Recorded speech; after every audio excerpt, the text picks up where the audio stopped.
So ಈ ಮಹಾಶಿವರಾತ್ರಿ ಅಂದರೆ ಏನು? ಬಹಿರ್ಮುಖರಾಗಿದ್ದರೆ ಅಂದರೆ ಅಂತರ್ಮುಖರಾಗಿರುವುದಕ್ಕೆ ವಿಶೇಷವಾದಂತಹ ದಿವಸ ಮಹಾಶಿವರಾತ್ರಿ ಅಂತೇಳಿ ಅರ್ಥ. ಶಿವರಾತ್ರಿಯನ್ನ ಯಾರು ಮಾಡಬಾರ್ದು, ಯಾರು ಮಾಡಬೇಕು? ಕೇವಲ ಯಾವುದೋ ಒಂದು ಧರ್ಮಕ್ಕೆ ಸಂಬಂಧಪಟ್ಟಿರತಕ್ಕಂಥವರಿಗೆ ಇದನ್ನು ಹೇಳಿರತಕ್ಕಂಥದ್ದಲ್ಲ. ಮಹಿಳೆಯರು ಶಿವರಾತ್ರಿ ವ್ರತವನ್ನು ಮಾಡಬಹುದು? ನಿಷಿದ್ಧ ಇಲ್ಲ, ಎಲ್ಲೋ ಇದೆ, ಅದಕ್ಕೆ ನೀವು ಕೇಳಿದ್ರಿ. ಜಾಗರಣೆ ಮಾಡ್ತಾ ಇದ್ದೀನಿ ಅಂತ ತೋರಿಸ್ಕೊಳ್ಳೋದಕ್ಕೆ ಈಗ ಫೋನಲ್ಲೇ ಕಳೀತಾರೆ. ರಾತ್ರಿ ಎಲ್ಲ ಇದ್ದಿದ್ದು ಬೆಳಗಿನ ಜಾವದಲ್ಲಿ ಮಲಗತಕ್ಕಂತಹ ಪ್ರವೃತ್ತಿ ಬಂದುಬಿಟ್ಟಿದೆ ಇವಾಗ. ಪೂಜೆನ ಶಿವನಿಗೆ ಯಾವ ಕಾಲದಲ್ಲಿ ಯಾವ ಟೈಮಲ್ಲಿ ಅರ್ಪಿಸಿದ್ರೆ ಅದು ನಮಗೆ ಹೆಚ್ಚಿನ ಫಲ ಕೊಡುತ್ತೆ.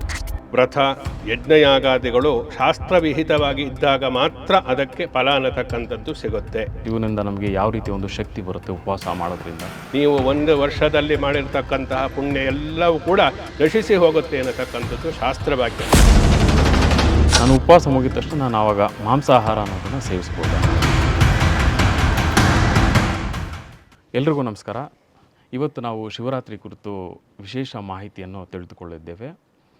ಈ ಕುರಿತಾಗಿ ನಮ್ಮ ಜೊತೆಗೆ ಮಾತಾಡಲಿಕ್ಕೆ ಅವರಿದ್ದಾರೆ ವೇದ ಬ್ರಹ್ಮಶ್ರೀ ದೇವದತ್ತ ಶರ್ಮಾ ಗುರುಜಿಯವರು. ಗುರುಗಳೇ, ಕಾರ್ಯಕ್ರಮಕ್ಕೆ ತಮಗೆ ನಮಸ್ಕಾರ.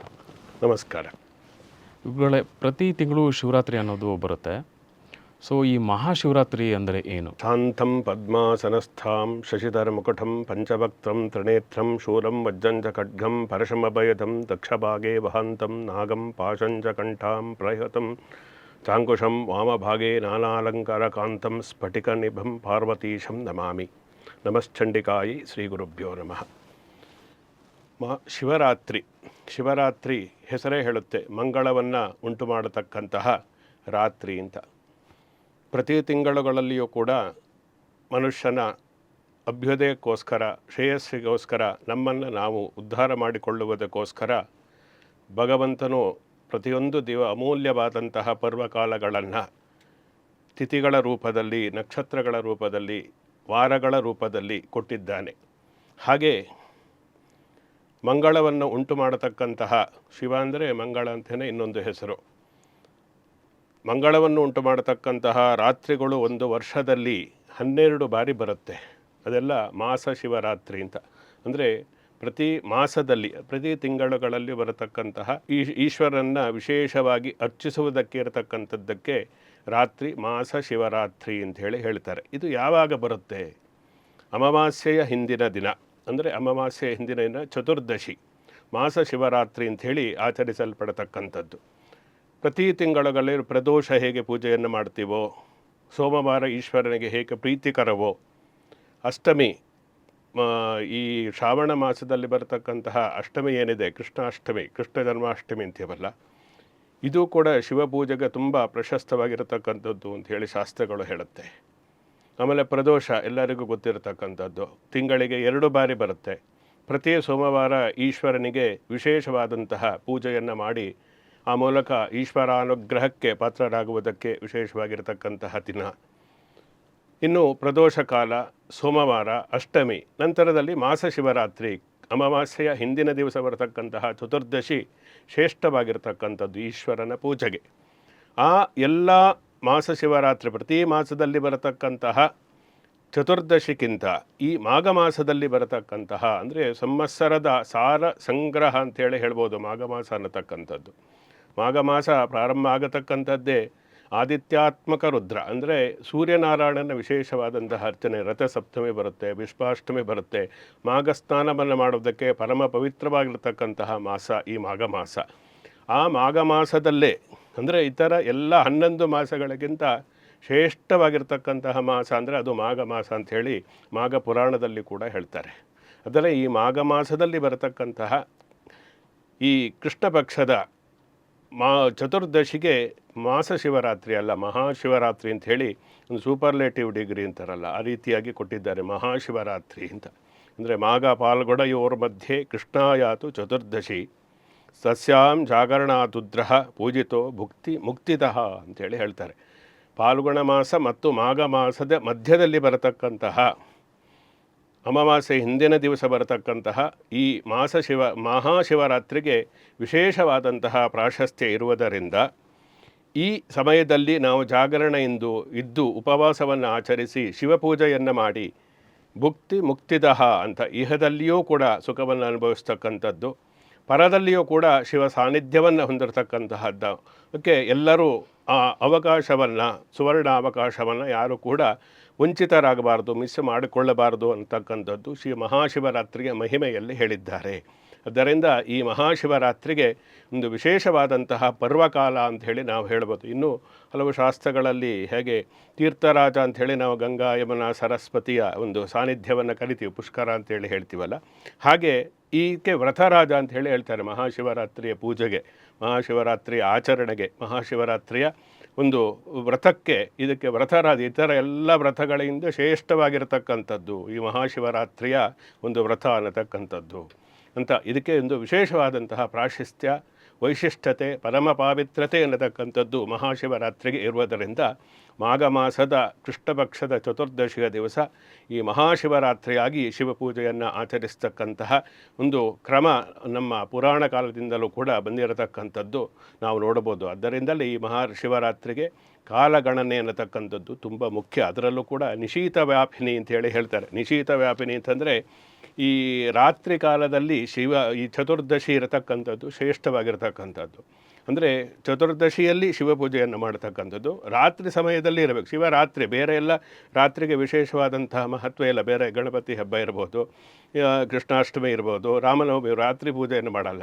ಆದರೆ ಈ ಶಿವರಾತ್ರಿ ನೀವು ರಾತ್ರಿಯಲ್ಲಿ ಆಚರಿಸ್ತಕ್ಕಂಥದ್ದಕ್ಕೆ ವಿಶೇಷವಾದಂತಹ ಮಹತ್ವ ಇರುವುದರಿಂದ ಮಹಾಶಿವರಾತ್ರಿ ಅಂತ ಹೇಳ್ತಾರೆ. ರಾತ್ರಿ ಪೂರ್ತಿ, ರಾತ್ರಿ ಬೇರೆಯಲ್ಲಿ ನೀವು ಸುಷುಪ್ತಿ ಅವಸ್ಥೆಗೆ, ನಿದ್ರಾವಸ್ಥೆಗೆ ಹೋಗಿರ್ತೀರ. ಆದರೆ ಈ ಸಮಯದಲ್ಲಿ ಮಹಾಶಿವರಾತ್ರಿಯಲ್ಲಿ ಜಾಗರಣೆಯನ್ನೇ ಇಲ್ಲಿ ಪ್ರಮುಖವಾಗಿರತಕ್ಕಂಥದ್ದು.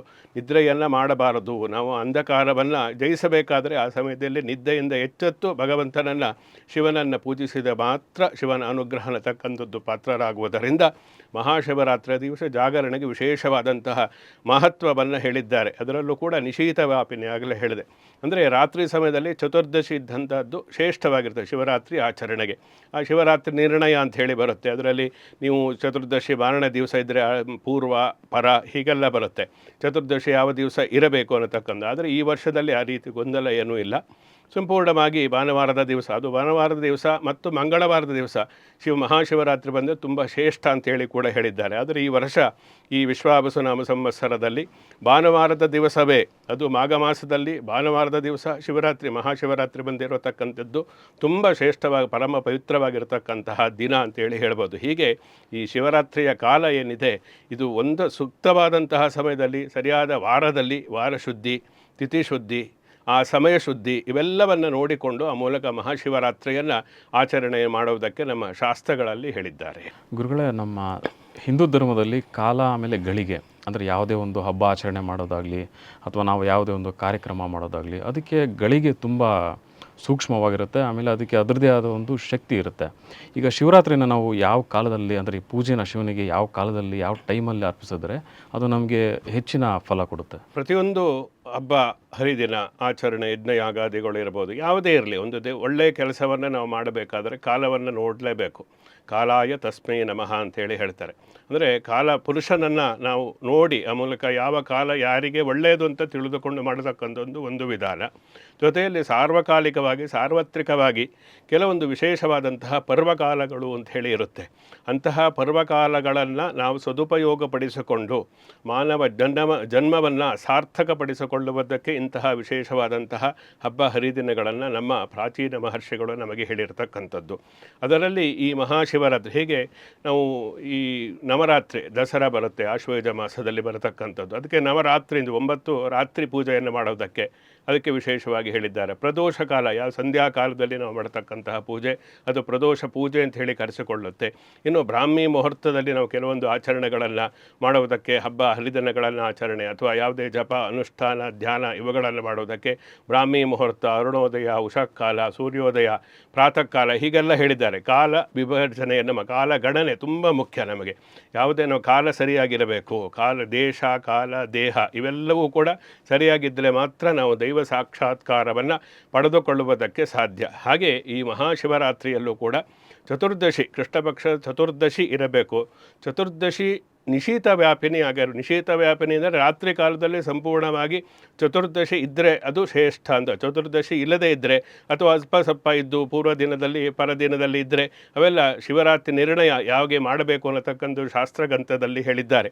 ಅದರಿಂದ ಚತುರ್ದಶಿ ತಿಥಿ ಇರಬೇಕು, ಅದು ರಾತ್ರಿ ಸಂಪೂರ್ಣವಾಗಿ ಇದ್ದಾಗ ಮಾತ್ರ ಅದು ಮಹಾಶಿವರಾತ್ರಿ, ಶಿವನ ಪೂಜೆಗೆ ವಿಶೇಷವಾಗಿರತಕ್ಕಂತಹ ಕಾಲ ಅಂತೇಳಿ ಹೇಳಿದ್ದಾರೆ. ಆದ್ದರಿಂದ ಈ ಶಿವರಾತ್ರಿ ವ್ರತ ಮಾಡಬೇಕಾದ್ರೆ ರಾತ್ರಿ ಕಾಲದಲ್ಲಿ ಜಾಗರಣೆ, ಪೂಜೆ, ಉಪವಾಸ ಇವೆಲ್ಲೂ ಕೂಡ ತುಂಬ ಮುಖ್ಯ. ಅದಕ್ಕೆ ಪೂರ್ವಭಾವಿಯಾಗಿ ನಾವು ತ್ರಯೋದಶಿಯ ದಿವಸವೇ ನಕ್ತ ಭೋಜನ ಅಂದರೆ ಒಂದೇ ಹೊತ್ತು ಊಟವನ್ನು ಮಾಡಿ ಅದಕ್ಕೆ ಪೂರ್ವ ಸಿದ್ಧತೆಯನ್ನು ನಾವು ಮಾಡಿಕೊಳ್ಳಬೇಕು.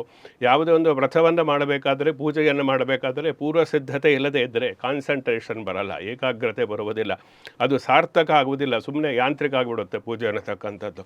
ಆದ್ದರಿಂದ ನೀವು ಸರಿಯಾದ ರೀತಿಯಲ್ಲಿ ಆ ಪೂಜೆ ನಮಗೆ ಫಲವನ್ನು ಕೊಡಬೇಕು, ಶಿವಾನುಗ್ರಹ ಪ್ರಾಪ್ತಿ ಆಗಬೇಕು ಅಂದರೆ ಸರಿಯಾದಂತಹ ಸಮಯ ಅಂದರೆ ಪ್ರದೋಷ ಕಾಲದಿಂದಲೇ ನಾವು ಅಂದರೆ ತ್ರಯೋದಶಿಯಿಂದಲೇ ಆ ಪೂರ್ವಭಾವಿಯಾಗಿ ಮಹಾಶಿವರಾತ್ರಿಗೆ ನಾವು ತಯಾರಾಗಬೇಕು ಅನ್ನತಕ್ಕಂಥದ್ದನ್ನು ಹೇಳಿದ್ದಾರೆ.